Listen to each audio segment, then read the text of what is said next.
fan, by the way. I just wanted to know, when you guys are down here in Florida, did you go to like any entertainment parks? Did you do anything fun? Like anything specific that like just this. Enjoyed? No, we filmed late on Friday, and so it took us pretty much all day to get here Saturday or yesterday. We got in pretty late, so now we have. Do you like Florida so far? Love it. Yeah, I mean the inside of this hotel is great. Thank you. That's what you know. Thank you very much. This is all of Florida. It's awesome. Lots of shiny, happy people, so there's that. My brother-in-law got married in April, right after we finished shooting season 12, and so I went straight to Fort Myers and Captiva. It was awesome. And we stayed, I guess there's like one place to stay, it's like Captiva Hotel, like it's a big place. And the kids kept talking about alligators and crocodiles. Like they were so, I think he mentioned like, yeah, Florida has a lot of alligators and crocodiles. And so every day they want to see alligators and crocodiles. And I was like, well, I don't think there's really any here. And one day I'm jogging down the road and I see, not a joke. And I was like, somebody call the police? It's right there, and we're not in a wildlife park. Like, it was in front of the hotel at one of the lagoons. I have a question. Does Florida have both alligators and crocodiles? Just crocodiles. Just alligators. I just wanted to make sure I do that. Crocodiles are in South Florida. What is? Crocodiles are in South Florida. Okay. Crocodiles are in South Florida. So Florida does have both alligators and crocodiles. No, dude. South Florida. Is that not considered Florida? I mean, look, we got parts of Texas we don't claim, so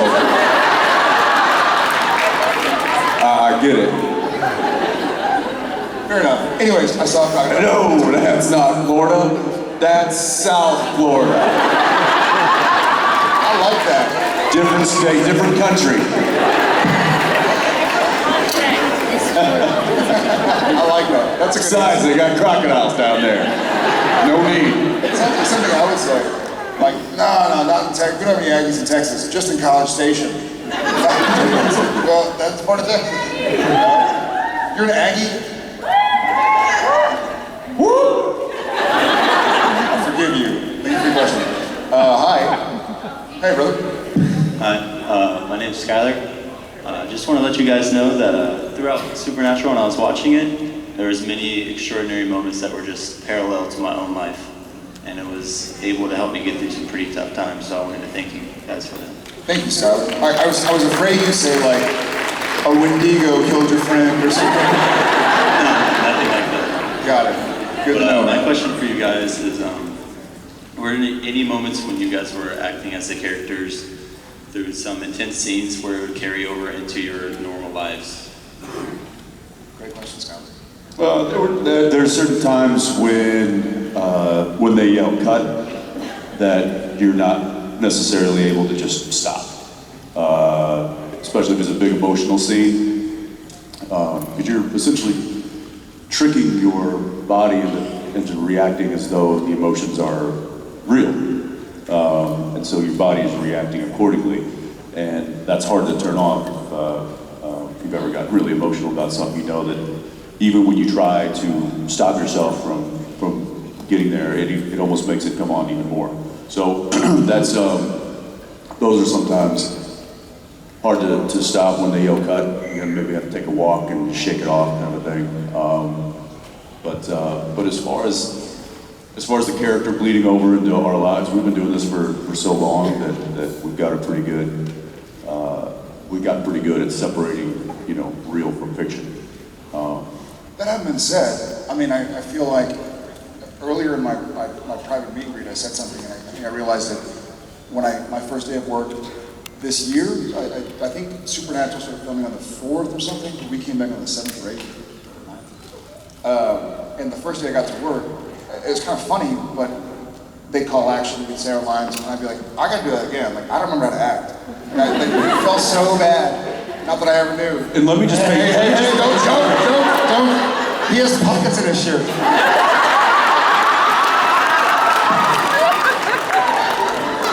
I set myself up for that. I mean,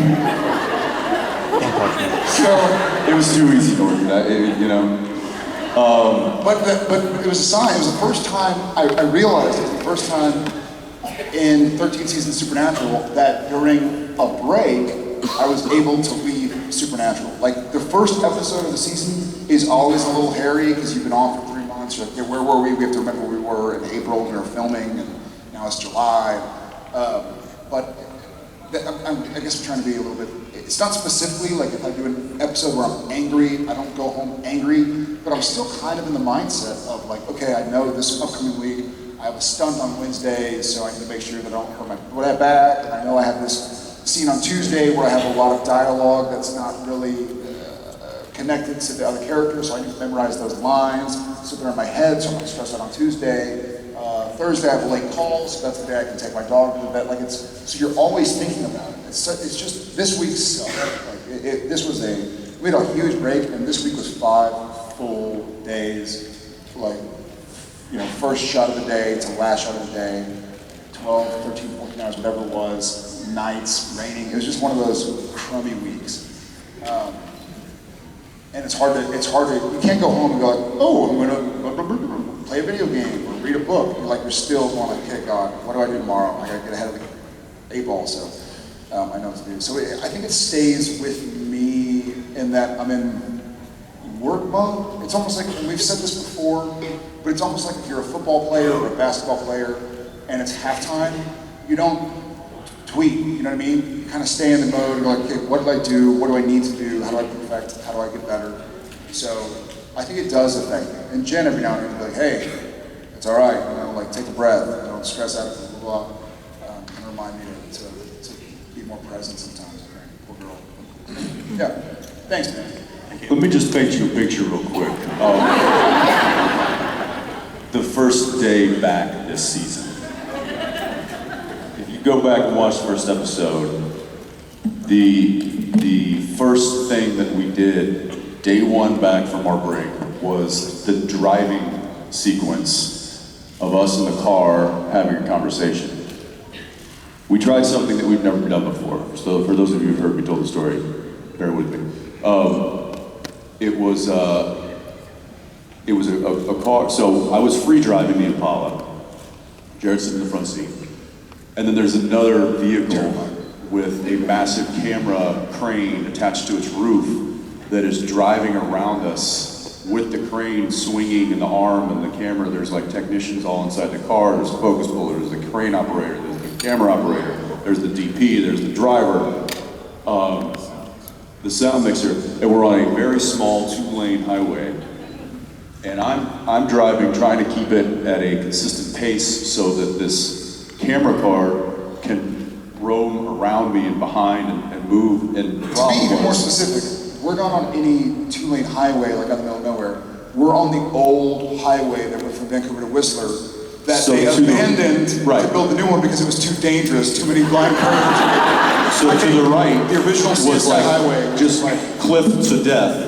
And then to the left is a wall, like a mountain basically, where the new highway where they built is. a better highway for the Olympics. So there was no room for air, and the road is going like this and like this. Oh yeah. So they locked it up. We have people on this end. We drove for what, half a mile? We have people a mile down the road, cops. Stopping any through traffic. Stopping traffic until we get safe, and vice versa. And sure enough, come around a blind corner. Here's a truck. Here's a pickup truck. Just some rogue truck that made it through the lockup. Directly at us, in the same lane, because we're now in this lane because the camera's filming my coverage or whatever it is. So anyway, I'm dealing with all of this and trying to act and remember my lines. And poor Jared is just having a hard time remembering how to act.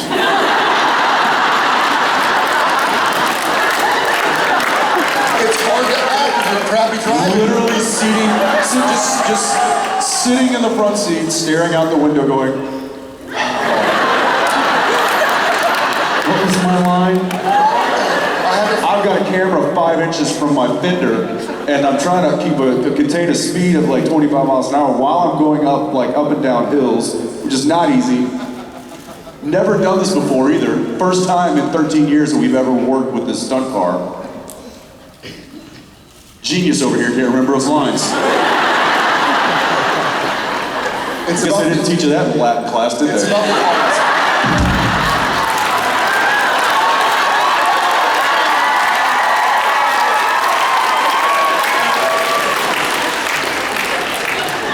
It's about, it's hard to remember your lines when you're in sincere mortal fear. Yeah, I was too. I didn't know what I was doing. Thanks, man. Hi, how are you?